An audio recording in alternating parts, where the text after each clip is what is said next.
Ángeles y demonios, por Dan Brown. Capítulo 31. El avión espacial X-33 despegó y viró hacia el sur en dirección a Roma. A bordo, Landon permanecía sentado en silencio. Los últimos 15 minutos habían sido frenéticos. Ahora que había terminado de informar a Vittoria acerca de los Illuminati y su plan contra el Vaticano, empezaba a comprender el alcance de la situación.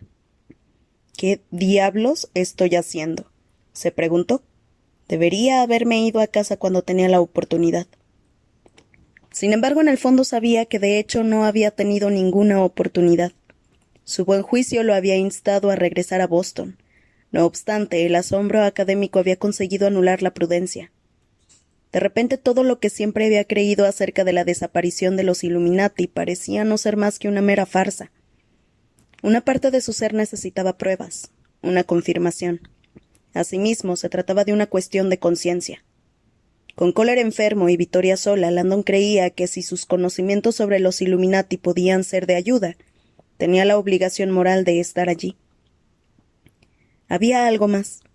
Aunque le avergonzaba admitirlo, el horror que había sentido al enterarse de la localización de la antimateria no se debía únicamente al peligro que suponía para las personas, sino también a otra cosa: el arte. La colección de arte más grande del mundo se encontraba ahora sobre una bomba en plena cuenta atrás.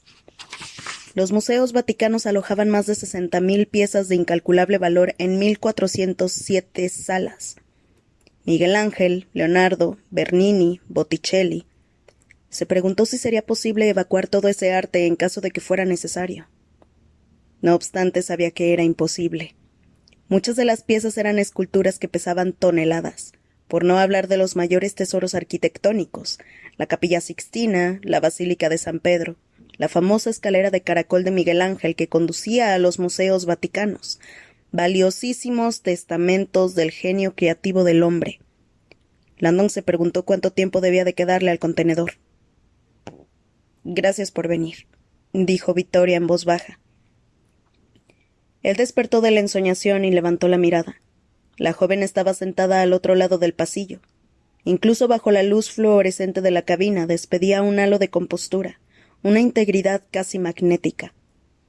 Su respiración parecía ahora más profunda, como si se le hubiera activado el instinto de supervivencia, así como un anhelo de justicia y castigo alimentado por el amor filial.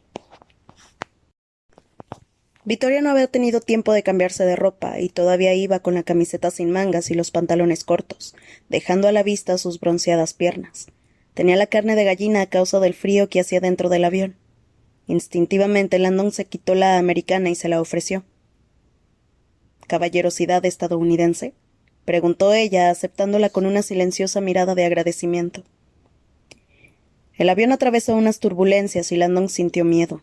La cabina sin ventanas volvió a parecerle excesivamente estrecha e intentó imaginarse en campo abierto. La idea, pensó, era irónica. Estaba en campo abierto cuando le sucedió. Obscuridad aplastante. Apartó el recuerdo de su mente. Ya es historia. La joven estaba observándolo. «¿Cree usted en Dios, señor Landon?». La pregunta lo sobresaltó. La seriedad del tono de voz de Vittoria parecía todavía más desarmante que la pregunta misma.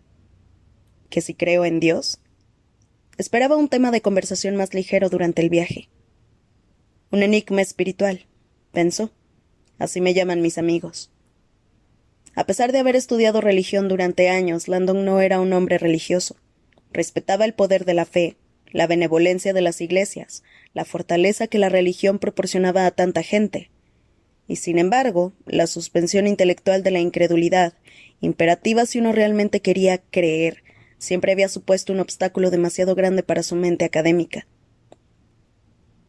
«Me gustaría creer», se oyó decir. La respuesta de Vittoria no implicaba ningún juicio o desafío. «Entonces, ¿por qué no lo hace?». Él soltó una risita ahogada.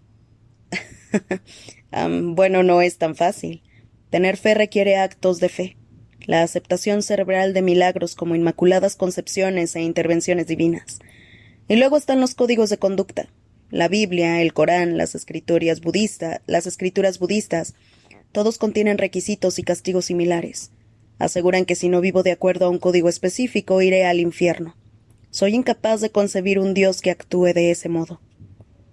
Espero que no permita usted a sus alumnos eludir tan descaradamente las preguntas. El comentario lo pilló desprevenido. ¿Cómo dice? Señor Landon, no le he preguntado si cree lo que los hombres dicen acerca de Dios. Le he preguntado si cree usted en Dios. Es distinto. Las Sagradas Escrituras son ficciones, leyendas e historias sobre la necesidad del hombre de encontrar un significado. No le estoy pidiendo que valore su literatura. Le estoy preguntando si cree en Dios. Cuando se tumba bajo las estrellas, ¿siente la presencia divina? ¿Siente en sus entrañas que está usted contemplando la obra de la mano de Dios? Él lo consideró durante largo rato. Soy una entrometida, se disculpó Victoria. No, yo solo... Seguro que en sus clases debate usted cuestiones de fe.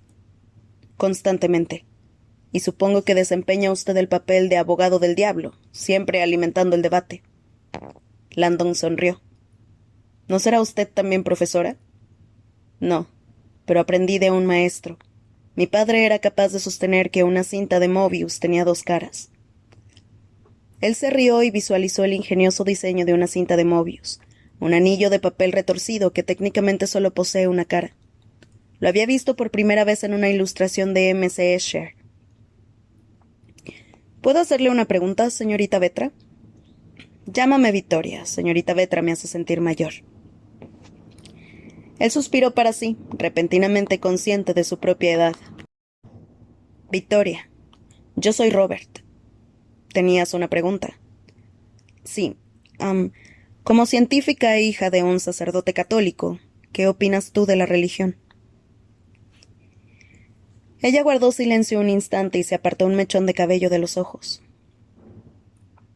La religión es como un idioma o un vestido. Gravitamos alrededor de las prácticas en las que hemos sido educados. Al final, sin embargo, todos proclamamos lo mismo, que la vida tiene sentido, que nos sentimos agradecidos por el poder que nos ha creado. Landon se sintió intrigado. ¿Entonces crees que ser cristiano o musulmán solo depende del lugar en el que uno ha nacido? ¿Acaso no es obvio? Mira la difusión de la religión en todo el mundo. O sea que la fe es algo aleatorio. Para nada, la fe es universal. Son nuestros métodos específicos para comprenderla los que son arbitrarios. Hay personas que rezan a Jesús, otras que van a la Meca, y las que hay que estudian partículas subatómicas. Sin embargo, al final lo que hacemos todos es buscar la verdad, aquello que es más grande que todos nosotros. A Landon le habría gustado que sus alumnos pudieran expresarse con esa claridad. De hecho, a él mismo le habría gustado expresarse con esa claridad. ¿Y Dios? Preguntó. ¿Crees en Dios? Ella lo sopesó largo rato. La ciencia me dice que Dios existe, la mente, que nunca lo comprenderé, y mi corazón, que está más allá de nuestros sentidos. Eso es concisión, pensó él. Así pues, crees que Dios es un hecho, pero que nunca llegaremos a comprenderlo.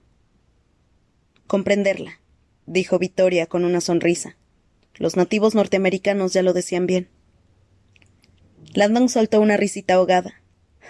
La madre tierra. Gaia. El planeta es un organismo. Todos somos células con distintos propósitos y, sin embargo, estamos todos interrelacionados. Nos servimos mutuamente. Servimos a un todo. Mientras la miraba, Landon sintió algo en su interior que no había sentido en mucho tiempo. Había una fascinante claridad en los ojos de la joven, una pureza en su voz. No pudo evitar sentirse atraído. Deje que le haga una pregunta, señor Landon. Robert, dijo él. Lo de señor Landon me hace sentir viejo. Soy viejo. Si no te importa que te lo pregunte, Robert, ¿a qué se debe tu interés por los Illuminati? Él hizo memoria. Pues al dinero. Victoria pareció decepcionada. ¿Por dinero? ¿Te pagaron por una consulta? Al darse cuenta de cómo debía de haber sonado su respuesta, Landon se rió. No, me refiero a la moneda misma. Se metió la mano en el bolsillo y sacó algo de dinero. Buscó un billete de $1. Me sentí fascinado por la secta al descubrir que la moneda estadounidense está repleta de símbolos de los Illuminati. Victoria lo miró con aire interrogante. No sabía si tomárselo en serio. Él le tendió el billete. ¿Te refieres a la pirámide? La pirámide. ¿Sabes cuál es la relación de las pirámides con la historia de Estados Unidos? La joven se encogió de hombros. Exacto, dijo Landon. Absolutamente ninguna.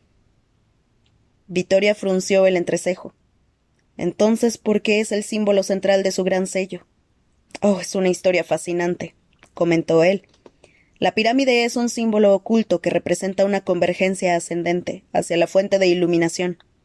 ¿Ves lo que hay encima? Ella examinó el billete.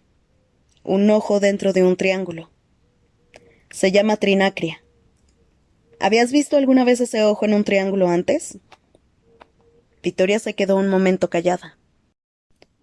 Creo que sí, pero no estoy segura. Decora las logias masónicas de todo el mundo. ¿Es un símbolo masónico? En realidad no. Es Illuminati. Lo llamaban Delta Luminoso, una llamada al cambio ilustrado.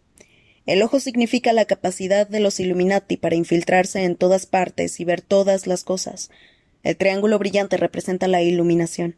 Y el triángulo también es la letra griega delta, que a su vez es el símbolo matemático de cambio, transición. Landon sonrió. Se me había olvidado que estoy hablando con una científica.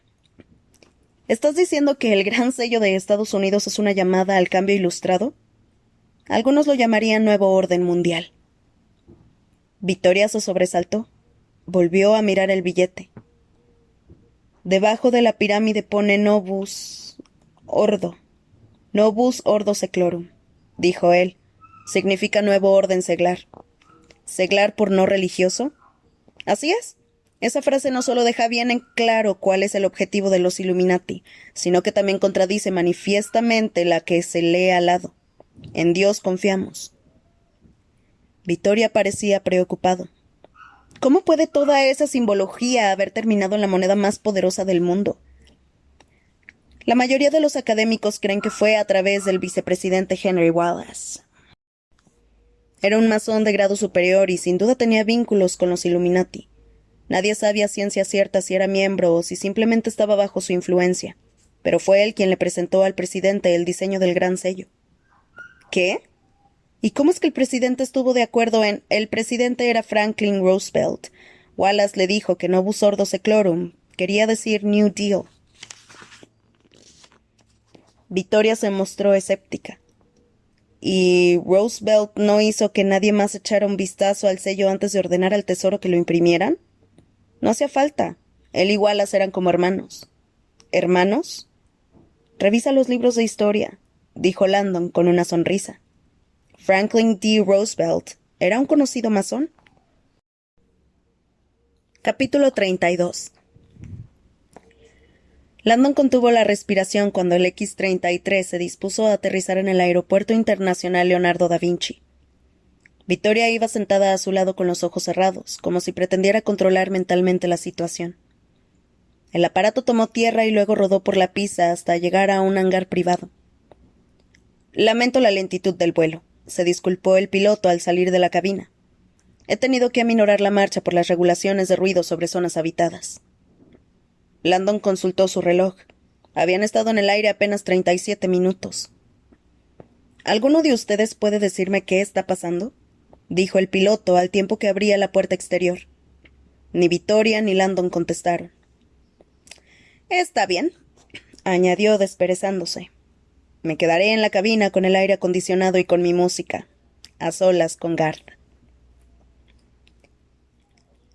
El sol del atardecer refulgía fuera del hangar. Landon llevaba la americana de tweed sobre el hombro. Victoria levantó la cara hacia el cielo y respiró profundamente, como si los rayos del sol le transfirieran algún tipo de energía mística reparadora. Ah, mediterráneos, pensó Landon, que ya empezaba a sudar. ¿No eres un poco mayor para los dibujos animados?, preguntó ella sin abrir los ojos. ¿Cómo dices? Tu reloj. Lo he visto en el avión. Landon se sonrojó levemente. Estaba acostumbrado a tener que defender su reloj. Se trataba de una edición de coleccionista de Mickey Mouse y había sido un regalo de sus padres. Aunque los brazos de Mickey que señalaban las horas resultaban algo ridículos, era el único reloj que Landon había llevado nunca. Sumergible y fosforescente, era perfecto para ir a nadar o caminar de noche por los senderos a obscuras de la facultad. Cuando los alumnos de Landon cuestionaban su sentido de la moda, él les decía que ese reloj les servía de recordatorio para seguir siendo joven de espíritu. «Son las 6 en punto», dijo él. Victoria asintió todavía con los ojos cerrados. «Creo que ya vienen». Landon oyó un rumor lejano, levantó la mirada y sintió que el corazón le daba un vuelco. Por el norte, atravesando la pista en un vuelo bajo, se acercaba un helicóptero. Había subido una vez a uno para ver las líneas de Nazca y Palpa en el desierto de Perú, y no le había gustado absolutamente nada. Una caja de zapatos voladora, había pensado.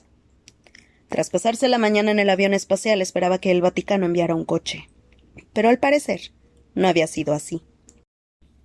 El helicóptero se detuvo sobre sus cabezas, permaneció un momento inmóvil y finalmente aterrizó adelante de ellos. El aparato era de color blanco y tenía un escudo de armas a ambos lados. 2 llaves cruzadas detrás de un escudo, bajo una tiara papal. Landon conocía bien el símbolo. Era el sello tradicional del Vaticano, el símbolo sagrado de la Santa Sede, o asiento santo del gobierno, una referencia literal al antiguo trono de San Pedro. El helicóptero papal, refunfuñó mientras veía cómo el aparato aterrizaba. Había olvidado que el Vaticano poseía uno de esos trastos. Lo utilizaban para transportar al Papa al aeropuerto, a reuniones o a su residencia de verano en Castel Gandolfo. Sin duda, Landon habría preferido un coche. El piloto bajó de la cabina y cruzó la pista en su dirección. Ahora era Victoria quien parecía intranquila. ¿Ese es nuestro piloto? Él compartía su preocupación. ¿Volar o no volar? Esa es la cuestión. El piloto parecía salido de un melodrama shakespeariano. Iba ataviado con una holgada guerrera de rayas verticales azules y doradas, unos pantalones a juegos y polainas. Calzaba unos zapatos planos de color negro que parecían zapatillas y en la cabeza llevaba una boina de fieltro negra. El uniforme tradicional de la Guardia Suiza, explicó Landon, diseñado por Miguel Ángel en persona. Cuando el hombre estuvo más cerca, Robert hizo una mueca. He de admitir que no se trata de uno de sus mejores logros, ¿eh? A pesar del estrafalario atuendo del hombre, el profesor se percató de que el piloto no estaba para tonterías. Se acercó a ellos con la rigidez y la solemnidad de un marine estadounidense. Landon había leído mucho acerca de los rigurosos requisitos para convertirse en un guardia suizo.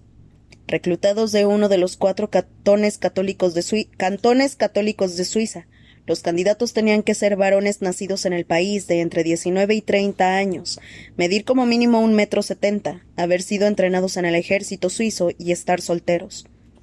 Ese cuerpo imperial era envidiado por muchos gobiernos, pues se consideraba la fuerza de seguridad más leal y mortífera del mundo. ¿Vienen ustedes del CERN?, preguntó el guardia cuando llegó a su lado. Su tono de voz era duro. Sí, señor, respondió Landon. Han llegado en un tiempo récord, dijo el hombre, mirando con perplejidad el X-33. Luego se volvió hacia Victoria. ¿No tiene otra ropa, señora? ¿Cómo dice? Señaló sus piernas descubiertas. En la Ciudad del Vaticano no están permitidos los pantalones cortos. Landon miró las piernas de Victoria y frunció el entrecejo. Lo había olvidado. En el Vaticano estaba prohibido mostrar las piernas por encima de la rodilla. Esa norma, válida tanto para hombres como para mujeres, era un modo de mostrar respeto a la santidad de la ciudad de Dios. Esto es lo único que tengo, dijo ella. Hemos venido a toda prisa. El guardia sintió claramente molesto. Se volvió hacia Landon. ¿Lleva alguna arma? Armas, pensó él, si ni siquiera llevo un cambio de ropa. Negó con la cabeza. El agente se arrodilló a los pies de Landon y comenzó a cachearlo, empezando por los calcetines. Un tipo confiado, pensó él. Las fuertes manos del guardia ascendieron por sus piernas, acercándose incómodamente a las ingles. Luego pasaron al pecho y los hombros. Una vez satisfecho, el guardia se volvió hacia Victoria, echó un vistazo a las piernas y al torso. Victoria lo miró con hostilidad. se le ocurra. El guardia le dirigió una mirada intimidatoria. Ella ni siquiera pestañeó. —¿Qué es eso? —dijo el hombre, señalando un leve bulto cuadrado que se veía en el bolsillo delantero de sus pantalones cortos. Victoria sacó un teléfono móvil ultrafino. El guardia lo tomó, lo encendió, esperó a oír el tono de llamada y luego, tras comprobar que efectivamente se trataba de un teléfono, se lo devolvió. Victoria lo guardó de nuevo en su bolsillo. —Dese la vuelta, por favor —dijo el hombre. Ella accedió. Levantó los brazos y dio una vuelta completa sobre sí misma. El guardia la estudió atentamente. Landon ya había decidido que bajo los pantalones cortos y la blusa no se apreciaba ningún bulto sospechoso. Al parecer, el guardia llegó a la misma conclusión. —Gracias. Por aquí. El motor del helicóptero de la Guardia Suiza permanecía en punto muerto. Victoria subió primero como una profesional ya avesada, sin apenas agacharse al pasar por debajo de las aspas en movimiento. Landon se detuvo un instante. —¿No podríamos ir en coche? —dijo medio en broma, dirigiéndose al guardia suizo, que ya subía al asiento del piloto. El hombre no le contestó. Teniendo en cuenta lo peligrosos que eran los conductores romanos, Landon sabía que seguramente volar sería más seguro. Inspiró profundamente y subió a bordo, agachándose con cuidado al pasar por debajo de las aspas. Mientras el guardia ponía en marcha los motores, Victoria le preguntó: —¿Han localizado ya el contenedor? Confundido, el hombre la miró por encima del hombro. —¿El qué? ¿El contenedor? ¿No han llamado al CERN por un contenedor? El guardia se encogió de hombros. —No tengo ni idea de qué me está hablando. Hoy hemos estado muy ocupados. Mi comandante me ha dicho que los recoja, es lo único que sé. Victoria miró a Landon con inquietud. —Átense, por favor —dijo el piloto cuando las aspas empezaron a acelerar. Landon se abrochó los arneses. Tuvo la sensación de que el diminuto fuselaje se encogía a su alrededor. Luego, con un estruendo, el aparato ascendió y viró hacia el norte en dirección a Roma. Roma, la Caput Mundi, donde antaño César gobernó, donde San Pedro fue crucificado, la cuna de la civilización moderna, y en su corazón, una bomba a punto de estallar. Capítulo 33. Vista desde el aire, Roma es como un laberinto, un indescifrable caos de callejuelas que serpentean alrededor de edificios, fuentes y ruinas. El helicóptero del Vaticano volaba bajo en dirección noroeste a través de la permanente capa de contaminación que escupía el tráfico. Landon contempló los ciclomotores, los autobuses turísticos y los ejércitos de Fiat en miniatura que revoloteaban en todas direcciones. Es una vida en desequilibrio, pensó. Victoria permanecía sentada a su lado en silencio. El helicóptero se la dio bruscamente. Sintiendo que se le revolvía el estómago, Landon levantó la mirada y atisbó a lo lejos las ruinas del Coliseo romano. Siempre le había parecido una de las mayores ironías de la historia. Si bien en la actualidad se consideraba un símbolo digno del nacimiento de la cultura y la civilización humanas, de hecho había sido construido para la celebración de acontecimientos bárbaros. Prisioneros devorados por leones hambrientos, ejércitos de esclavos que luchaban hasta la muerte, violaciones en masa de mujeres exóticas capturadas en tierras lejanas, así como decapitaciones y castraciones públicas. Resultaba irónico, se dijo, o quizá en el fondo adecuado, que el Coliseo hubiera sido el modelo arquitectónico del Soldiers Field de Harvard, el estadio de fútbol americano en el que esas antiguas tradiciones de salvajismo se recuperaban cada otoño, cuando encolerizados seguidores sedientos de sangre acudían a ver el enfrentamiento entre Harvard y Yale. Mientras el helicóptero se dirigía al norte, Landon observó el foro, el corazón de la Roma precristiana. Las deterioradas columnas parecían las lápidas de un cementerio que de algún modo había evitado ser engullido por la metrópoli que lo rodeaba. Hacia el oeste podían verse los enormes meandros que la amplia cuenca del río Tíber formaban en la ciudad, incluso desde el aire. Landon advirtió que sus aguas eran profundas. La agitada corriente iba repleta de cieno y espuma a causa de las lluvias torrenciales. —Ya hemos llegado —anunció el piloto al tiempo que ascendía un poco más. Landon y Victoria levantaron la mirada y de repente la vieron. Como una montaña rodeada de niebla matutina, la colosal cúpula se alzaba ante ellos por encima de la bruma. La Basílica de San Pedro. Eso sí que le salió bien a Miguel Ángel, le dijo Landon a la chica. Nunca la había visto desde el aire. La fachada de mármol relucía como el fuego a la luz del sol del atardecer. El enorme edificio estaba adornado con 140 estatuas de santos, mártires y ángeles, y ocupaba una extensión de 2 campos de fútbol de ancho y 6 de largo. El cavernoso interior de la basílica tenía capacidad para albergar a 60.000 fieles, más de 100 veces la población de la ciudad de Vaticano, el estado más pequeño del mundo. Por increíble que pudiera parecer, sin embargo, ni siquiera una ciudadela de esa magnitud podía empequeñecer la piazza que tenían delante.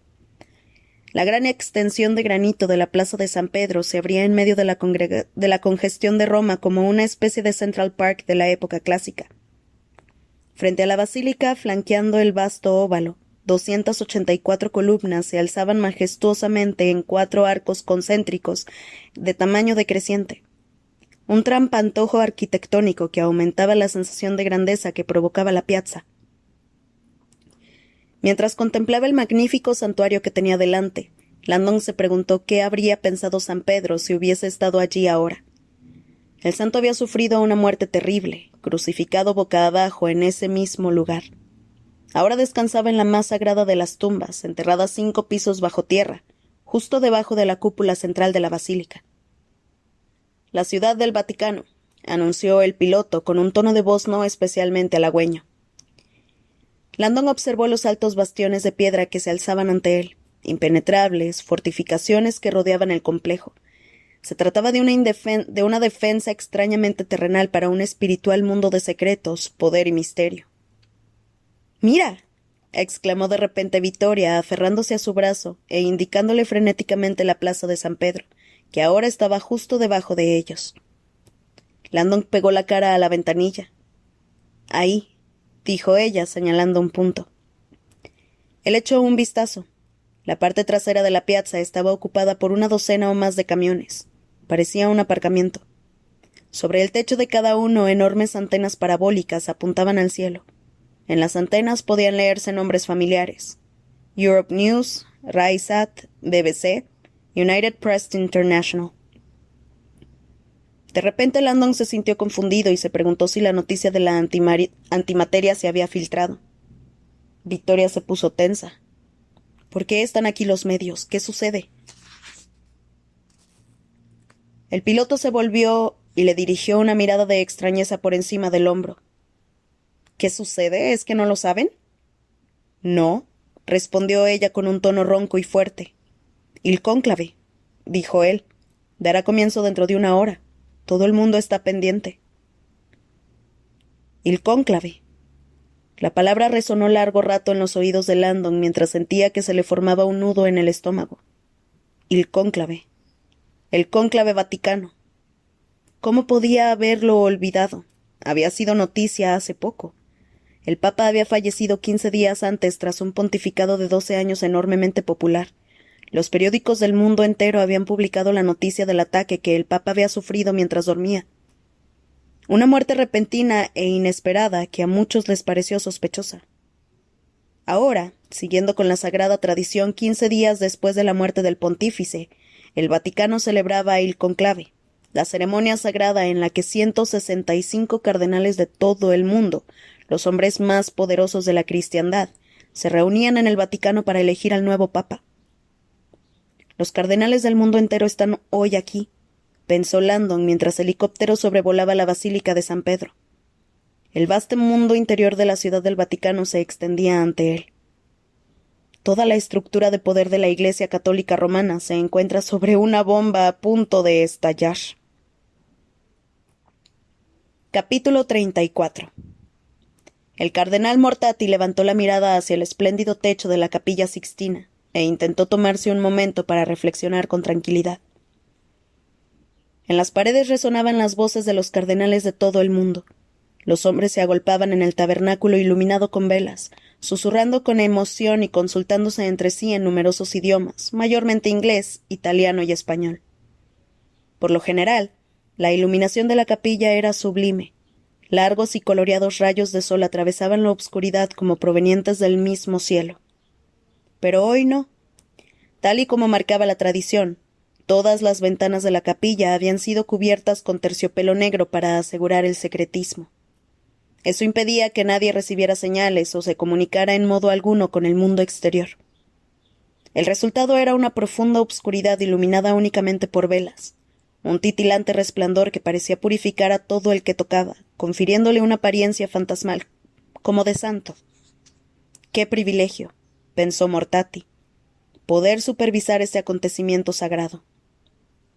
Los cardenales mayores de 80 años no podían ser candidatos y no asistían al cónclave, por lo que a sus 79 años Mortati era el cardenal presente de mayor edad y había sido elegido para supervisar el procedimiento. Siguiendo la tradición, los cardenales se reunían allí 2 horas antes del cónclave para ponerse al día e intercambiar pareceres. A las 7 de la tarde llegaría el camarlengo del papa fallecido, pronunciaría la oración de apertura y luego se marcharía. Entonces la guardia suiza sellaría las puertas de la capilla, encerrando así a los cardenales. En ese momento daría comienzo el ritual político más antiguo y secreto del mundo. Los cardenales no podrían volver a salir hasta que hubiesen decidido quién sería el nuevo pontífice. Cónclave. Incluso el nombre sugería secretismo. Conclave literalmente significaba encerrado bajo llave. A los purpurados no se les permitía ningún tipo de contacto con el mundo exterior. Nada de llamadas, mensajes, ni susurros a través de las puertas. El cónclave era un vacío que no podía verse influenciado por nada proveniente del mundo exterior. Eso garantizaba que los cardenales tuvieran solum deum prae oculis, es decir, solo a Dios ante sus ojos. Al otro lado de las paredes de la capilla, claro está, los medios de comunicación aguardaban y especulaban acerca de cuál de los cardenales se convertiría en el dirigente de los 1.000 millones de católicos que había repartidos por todo el orbe. Los cónclaves creaban una atmósfera intensa y cargada de significado político. A lo largo de los siglos, dentro de esos muros sagrados habían tenido lugar envenenamientos, peleas a puñetazos e incluso asesinatos. Eso es historia antigua, se dijo Mortati. El cónclave de esta noche será unitario, dichoso y, sobre todo, breve. O al menos eso había creído él. Ahora, sin embargo, había tenido lugar un inesperado acontecimiento. Por alguna misteriosa razón, 4 de los cardenales no habían acudido a la capilla. Mortati sabía que todas las salidas de la Ciudad del Vaticano estaban vigiladas y que los purpurados desaparecidos no podían haber ido muy lejos. Aun así, a menos de 1 hora de la oración de apertura se sentía desconcertado. Después de todo, esos 4 hombres no eran cardenales normales, eran los cardenales, los 4 elegidos. Como supervisor del cónclave, Mortati ya había avisado a la Guardia Suiza a través de los canales habituales para alertar de la ausencia de los hombres. Todavía no tenía noticias. Otros cardenales ya habían advertido la desconcertante ausencia. Los cuchicheos de preocupación habían comenzado. Entre todos los cardenales, esos 4 deberían de haber llegado a tiempo. Mortati empezaba a temer que esa iba a ser una larga noche. Sin embargo, no imaginaba cuánto. Capítulo 35. Por cuestiones de seguridad y control de ruidos, el helipuerto de la Ciudad del Vaticano está localizado en su extremo noroeste, lo más alejado posible de la Basílica de San Pedro. «Tierra firme», anunció el piloto al aterrizar. Bajó del aparato y abrió la puerta corredera para que descendieran sus pasajeros. Landon bajó y se volvió para ayudar a Victoria, pero ella ya había saltado ágilmente al suelo.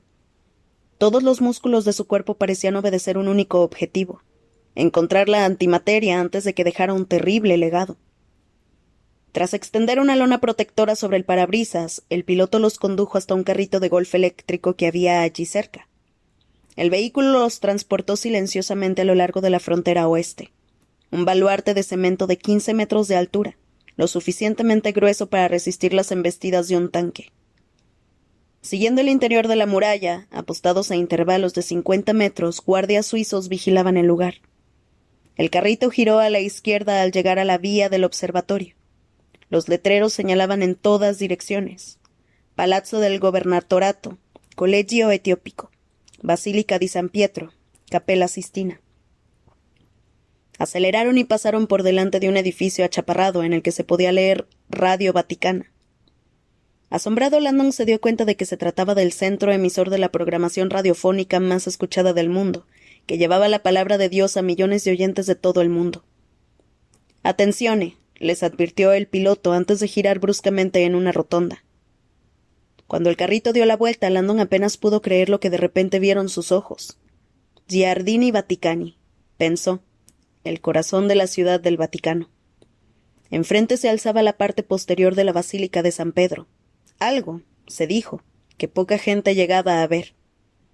A la derecha se encontraba el Palacio del Tribunal, la lujosa residencia papal cuya barroca ornamentación solo igualaba Versalles. El austero edificio del gobierno, sede de la administración vaticana, quedaba ahora a sus espaldas, y a la izquierda la enorme construcción rectangular de los museos vaticanos. Landon sabía que en ese viaje no tendría tiempo de hacerles una visita. «¿Dónde está todo el mundo?», preguntó Vittoria al advertir que los jardines y los senderos estaban desiertos. El guardia consultó su cronógrafo negro de estilo militar, un extraño anacronismo bajo la holgada manga. «Los cardenales están reunidos en la Capilla Sixtina. El cónclave empezará antes de 1 hora». Landon asintió recordando vagamente que antes del cónclave los cardenales procedentes del mundo entero permanecían durante 2 horas en la Capilla Sixtina, reflexionando y conversando entre sí. El objetivo era que renovaran viejas amistades y facilitar así una elección menos acalorada. ¿Y los demás residentes y empleados? Tienen prohibida la entrada en la ciudad por razones de secretismo y seguridad hasta que finalice el cónclave. ¿Y cuándo finaliza? El guardia se encogió de hombros. Solo Dios lo sabe. Sus palabras sonaron extrañamente literales. Tras estacionar el carrito en el amplio jardín que había detrás de la Basílica de San Pedro, el guardia escoltó a Landon y a Vittoria por un escarpado camino de piedra hasta llegar a una plaza de mármol situada a un lado del templo. Cruzaron la plaza y se acercaron a la pared trasera de la basílica. Luego atravesaron un patio triangular, la vía Belvedere, y llegaron a una serie de edificios apiñados. La historia del arte había provisto a Landon de suficientes conocimientos de italiano para poder entender sus letreros. La imprenta del Vaticano, el laboratorio de restauración de tapices, la estafeta y la iglesia de Santa Ana. Tras cruzar otra pequeña plaza llegaron a su destino. El cuartel de la Guardia Suiza, un edificio de piedra achaparrado, es contiguo al del Corpo di Vigilanza, al nordeste de la Basílica de San Pedro. A cada lado de la entrada, inmóviles, como 2 estatuas, podía verse a un par de centinelas. Landon tuvo que admitir que esos guardias ya no resultaban tan cómicos. Aunque también llevaban el uniforme azul y dorado, ambos portaban la tradicional alabarda vaticana, una lanza de más de 2 metros con una afilada cuchilla en la punta, con la que, según los rumores, se había decapitado a incontables musulmanes defendiendo a los cruzados cristianos en el siglo XV. Cuando se acercaron, los 2 guardias dieron un paso al frente y cruzaron las alabardas, bloqueándoles la entrada. Uno de ellos miró al piloto confuso. «¿Y pantaloni?», dijo, señalando los pantalones cortos de Vittoria. El piloto hizo un gesto con la mano para desechar su protesta. «Il comandante vuole vederli subito». Los guardias fruncieron el entrecejo, y aunque renuentes, se hicieron a un lado. En el interior el aire era fresco. No se parecía en absoluto a las oficinas de seguridad administrativas que Landon había imaginado. Los pasillos, decorados y amueblados de un modo impecable, contenían pinturas que sin duda cualquier museo del mundo habría expuesto en su galería principal. El piloto señaló una empinada escalera. «Por aquí abajo, por favor». Landon y Vittoria descendieron por los escalones de mármol blanco, que estaban flanqueados por una serie de esculturas de hombres desnudos. Los genitales de todas las estatuas estaban cubiertos por una hoja de higuera más clara que el resto del cuerpo. La gran castración, pensó Landon. Era una de las tragedias más espantosas del arte del Renacimiento. En 1857, el Papa Pío VI decidió que una representación tan exacta de los órganos sexuales masculinos podía incitar a la lujuria en el interior del Vaticano. Así pues, se hizo con un cincel y un mazo y cercenó los genitales de todas y cada una de las estatuas masculinas de la ciudad. Mutiló obras de Miguel Ángel, Bramante y Bernini. Las hojas de higuera se utilizaron para ocultar los daños. Cientos de esculturas fueron emasculadas. Landon se le preguntarse si en algún lugar habría una enorme caja llena de penes de piedra. «Aquí», anunció el guardia. Llegaron al final de la escalera y se encontraron ante una pesada puerta de acero. El guardia tecleó un código de entrada y ésta se abrió. Al otro lado del umbral reinaba el caos. Capítulo 36. El cuartel de la Guardia Suiza. Landon se quedó de pie en la entrada observando la colisión de siglos que tenía ante sí. Una auténtica mezcla de elementos. Se trataba de una biblioteca renacentista lujosamente adornada con estanterías empotradas, alfombras orientales y tapices de colores. Al mismo tiempo, sin embargo, la habitación estaba repleta de equipos de alta tecnología. Paneles de ordenadores, faxes, mapas electrónicos del complejo Vaticano y televisores sintonizados en la CNN. Hombres ataviados con pantalones de colores tecleaban frenéticamente en sus ordenadores y escuchaban con atención lo que se decía en sus auriculares futuristas. «Esperen aquí», dijo el guardia. Landon y Victoria aguardaron mientras el guardia cruzaba la sala en dirección a un hombre muy alto y enjuto que iba vestido con un uniforme militar azul obscuro. Estaba hablando por un teléfono móvil y de tan erguido casi parecía inclinarse hacia atrás.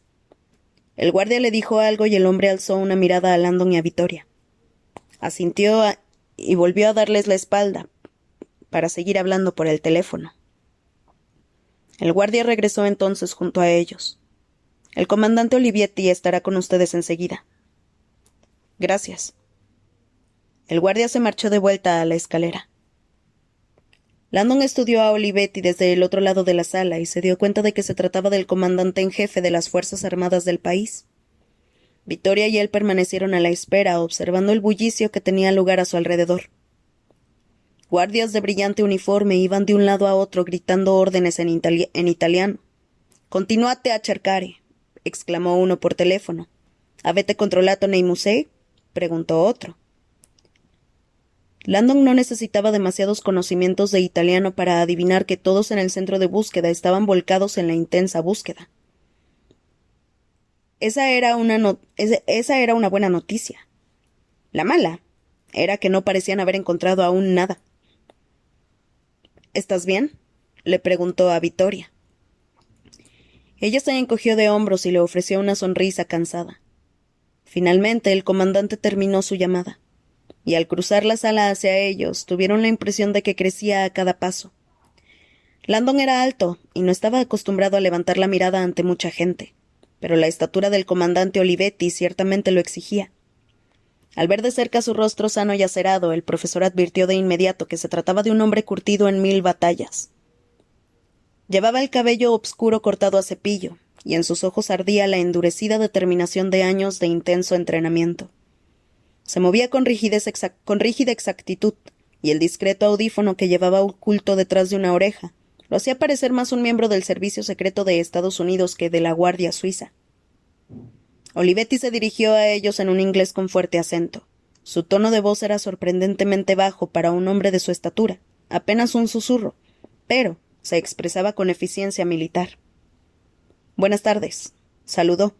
«Soy el comandante Olivetti, comandante principal de la Guardia Suiza. Yo soy quien ha llamado a su director». Victoria levantó la mirada. «Gracias por recibirnos, señor». El comandante no respondió. Les indicó que los siguieran y los condujo a través de la maraña de dispositivos electrónicos hasta llegar a una puerta que había en una pared lateral de la sala. «Pasen», indicó sosteniendo la puerta abierta para que entraran. Landon y Victoria accedieron entonces a una obscura sala de control en la que un panel de monitores de video transmitía en un bucle infinito imágenes en blanco y negro del complejo. Un joven guardia permanecía sentado observando las imágenes atentamente.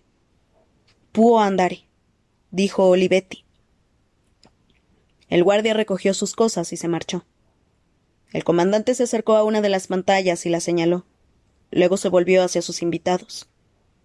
Esta imagen procede de una cámara remota que permanece escondida en algún lugar de la Ciudad del Vaticano. Exijo una explicación. Landon y Victoria miraron la pantalla y suspiraron al unísono. La imagen era inequívoca. Sin duda. Se trataba del contenedor de antimateria del CERN. En su interior, una brillante gota de un líquido metálico flotaba ominosamente en el vacío, iluminada por la LED del reloj digital.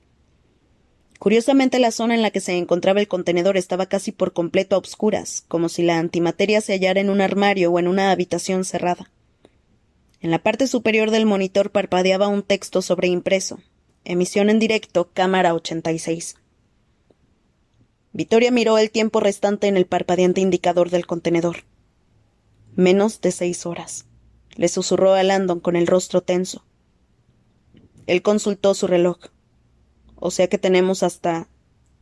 Se interrumpió notando un fuerte nudo en el estómago. Medianoche, dijo Victoria con una mirada fulminante. Medianoche, pensó Landon. Quieren darle un toque dramático al asunto. Fuera quien fuese quien la noche anterior había robado el contenedor, lo había calculado todo a la perfección. Sintió una sombría aprensión al darse cuenta de que en ese mismo instante se encontraba en la zona cero. ¿Pertenece este objeto a sus instalaciones? El susurro de Olivetti sonó todavía más sibilante. Victoria asintió. Sí, señor. Nos lo han robado a nosotros. Contiene una sustancia extremadamente combustible llamada antimateria. El rostro del comandante permaneció imperturbable. Estoy muy familiarizado con las bombas incendiarias, señorita Vetra, y nunca he oído hablar de nada llamado antimateria. Es una nueva tecnología. Hay que encontrarla cuanto antes o bien evacuar la Ciudad del Vaticano. Olivetti cerró lentamente los ojos y luego los volvió a abrir, como si al volver a enfocar a Victoria pudiera cambiar lo que acababa de decir. ¿Evacuar? ¿Sabe usted lo que tiene lugar hoy aquí? Sí, señor, y las vidas de sus cardenales están en peligro. Quedan unas 6 horas. ¿Han hecho algún progreso con la búsqueda del contenedor? El hombre negó con la cabeza. No hemos empezado a buscar.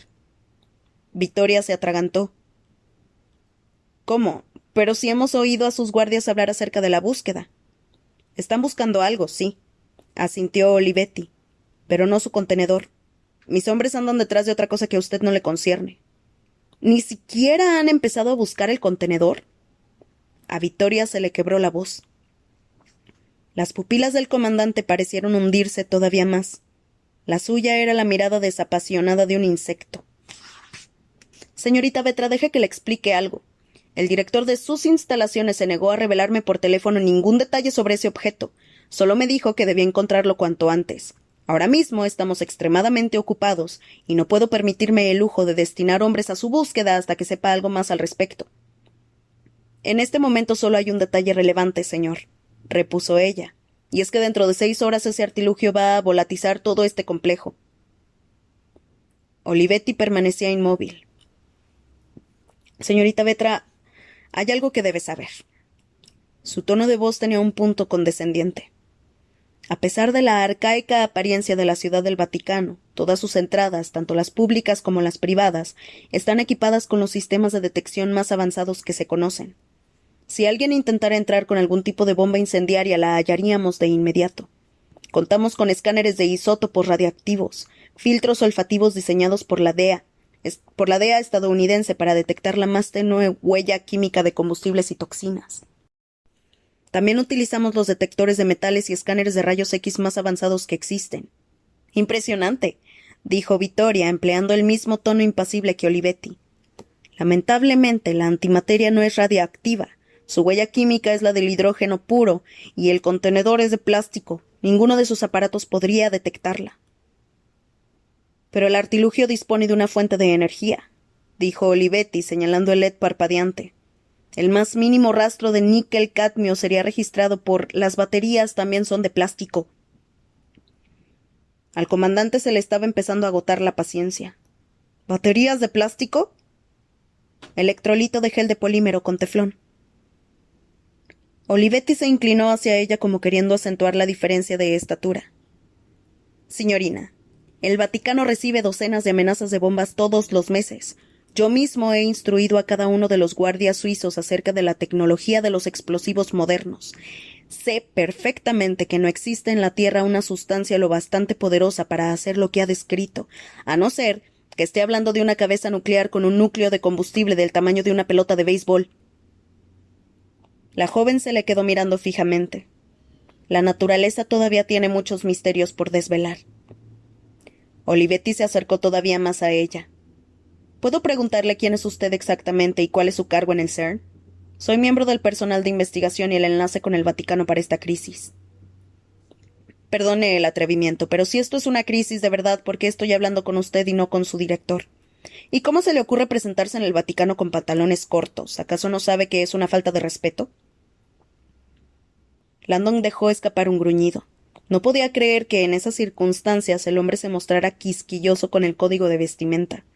Aunque claro, si unos penes de piedra podían provocar pensamientos lujuriosos en los residentes del Vaticano, no había duda de que Vittoria Vetra con pantalones cortos era una amenaza para la seguridad nacional. Comandante Olivetti intervino para intentar desactivar lo que parecía una segunda bomba a punto de estallar. Mi nombre es Robert Landon, soy profesor de simbología religiosa en Estados Unidos y no tengo relación alguna con el CERN. He podido ver una demostración del poder de la antimateria y puedo asegurarle que, tal y como le ha dicho la señorita Vetra, se trata de una sustancia increíblemente peligrosa. Tenemos razones para pensar que una secta antirreligiosa lo ha colocado en su complejo con la esperanza de desbaratar el cónclave. Olivetti se volvió hacia él. Tengo a una mujer con pantalones cortos diciéndome que una gota de líquido va a hacer saltar por los aires al Vaticano, y a un profesor estadounidense que asegura que somos el objetivo de una secta antirreligiosa. Exactamente qué es lo que quieren que haga. Encontrar el contenedor, dijo Vittoria. Inmediatamente. Imposible. Ese artilugio podría estar en cualquier parte. La ciudad del Vaticano es enorme. ¿Sus cámaras no disponen de localizador GPS? ¿No suelen robarlas? Podríamos tardar días en encontrar la cámara desaparecida. No tenemos días, replicó Vittoria con firmeza. Tenemos 6 horas. ¿6 horas hasta qué, señorita Vetra? De repente Olivetti alzó la voz. Señaló la imagen que aparecía en la pantalla. ¿Hasta que termine esa cuenta atrás? ¿Hasta que el Vaticano desaparezca? Créame, no me hace gracia que consigan eludir mi sistema de seguridad. Tampoco me gusta que aparezcan misteriosos dispositivos mecánicos dentro de mi recinto. Estoy preocupado. Forma parte de mi trabajo estar preocupado. Pero lo que acaban de contarme me resulta inaceptable. Landon no pudo reprimirse. ¿Ha oído usted hablar de los Illuminati? El glacial exterior del comandante se resquebrajó. Puso los ojos en blanco, como un tiburón a punto de atacar. Se lo advierto, no tengo tiempo para esto. Entonces ha oído hablar de los Illuminati. Los ojos de Olivetti se clavaron sobre Landon como si de 2 bayonetas se tratara. Pertenezco a la Guardia Suiza del Vaticano, por supuesto que he oído hablar de los Illuminati, desaparecieron hace décadas. Landon se metió la mano en el bolsillo y sacó el fax con la imagen del cuerpo marcado de Leonardo Vetra. Se la entregó a Olivetti. Soy especialista en la hermandad, dijo mientras el comandante estudiaba la fotografía. Me cuesta aceptar que puedan seguir en activo, pero la aparición de este emblema junto con el hecho de que exista una conjura de los Illuminati en contra del Vaticano me ha hecho cambiar de parecer. Esto no es más que una falsificación generada por ordenador. Olivetti le devolvió el fax. Landon se le quedó mirando con incredulidad. ¿Una falsificación? Mire la simetría. Precisamente usted debería advertir la autenticidad de... Autenticidad es precisamente lo que a usted le falta. Puede que la señorita Vetra no le haya informado, pero los científicos del CERN llevan décadas criticando la política de la Santa Sede. No dejan de pedirnos que nos retractemos de la teoría creacionista, que pidamos disculpas formales por Galileo y Copérnico, o que revoquemos nuestras críticas contra las investigaciones peligrosas o inmorales. ¿Qué le parece más probable? ¿Que una secta satánica de 400 años de antigüedad reaparezca, o que algún bromista del CERN esté intentando desbaratar un acontecimiento sagrado con una elaborada falsificación? Esa fotografía, dijo Vittoria, conteniendo la rabia, es de mi padre asesinado. ¿Cree usted que estoy yo para bromas? No lo sé, señorita Vetra. pero mientras no obtenga algunas respuestas coherentes no pienso dar la alarma. La vigilancia y la discreción son mi deber para que se puedan llevar a cabo los asuntos espirituales con la necesaria claridad mental, hoy más que nunca. Al menos posponga el acontecimiento, pidió Landon. ¡Que lo posponga! Olivetti estaba boquiabierto. ¡Ah, qué arrogancia! Un cónclave no es un partido de béisbol que uno puede aplazar por la lluvia. Se trata de un acontecimiento sagrado con un código y un procedimiento estrictos. No importa que 1.000 millones de católicos estén esperando un líder. No importa que fuera haya medios de comunicación del mundo entero. Los protocolos de este acontecimiento son sagrados, no están sujetos a modificaciones. Desde el año 1179, los cónclaves han sobrevivido a terremotos, hambrunas e incluso a la peste. Créame, no se va a cancelar por culpa de un científico asesinado y una pequeña gota de Dios sabe qué. Quiero hablar con la persona que esté al mando, exigió Vittoria. Olivetti la fulminó con la mirada. Yo soy esa persona. No, dijo ella. Me refiero a alguien del clero. Al comandante se le empezaban a marcar las venas de la frente. El clero se ha ido. A excepción de la Guardia Suiza, en estos momentos únicamente los miembros del Colegio Cardenalicio están presentes en la Ciudad del Vaticano y se encuentran dentro de la Capilla Sixtina. ¿Y el camarlengo? Dijo Landon con rotundidad. ¿Quién? El camarlengo del Papa fallecido. Landon repitió la palabra seguro de sí mismo, esperando que su memoria no lo estuviera traicionando. Recordaba haber leído algo sobre el curioso proceso de sucesión tras la muerte de un pontífice. Si estaba en lo cierto, en el interín, el poder autónomo pasaba temporalmente al asistente personal del finado, su camarlengo, un secretario que supervisaba el cónclave hasta que los cardenales escogían a un nuevo santo padre. Si no me equivoco, en estos momentos el camarlengo es quien está al mando. ¿El camarlengo? Olivetti frunció el entrecejo. El camarlengo no es más que un simple sacerdote, era el asistente del Papa fallecido. Pero está aquí, y usted responde ante él. Olivetti se cruzó de brazos. Señor Landon, es cierto que las leyes del Vaticano dictan que el camarlengo asuma la jefatura ejecutiva durante el cónclave, pero solo para asegurar una elección imparcial. Es como si su presidente muriera y uno de sus asistentes se sentara temporalmente en el despacho oval. El camarlengo es joven y sus conocimientos sobre seguridad o cualquier otra cosa son extremadamente limitados. A efectos prácticos, yo soy quien está al cargo aquí. Llévenos con él, dijo Vittoria. Imposible. El cónclave comenzará dentro de 40 minutos. El camarlengo se encuentra en el despacho del Papa preparándose. No tengo intención alguna de molestarlo con cuestiones de seguridad.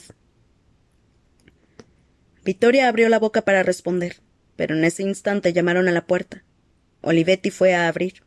Era un guardia con el uniforme completo. Señaló su reloj. El hora, comandante. Él comprobó su reloj y asintió. Se volvió hacia Landon y Vittoria como si fuera un juez y acabara de decidir su destino. Síganme. Salieron de la sala de vigilancia y cruzaron el centro de seguridad hasta un pequeño cubículo acristalado que había junto a la pared del fondo. Mi despacho. Olivetti los hizo entrar. La habitación no tenía nada de especial. Un escritorio repleto de cosas, archivadores, unas sillas plegables, un refrigerador de agua. Volveré dentro de 10 minutos. Les sugiero que utilicen el tiempo para decidir cómo les gustaría proceder. Vittoria giró sobre sus talones. No puede marcharse, ese contenedor es... No tengo tiempo para eso, espetó con furia Olivetti.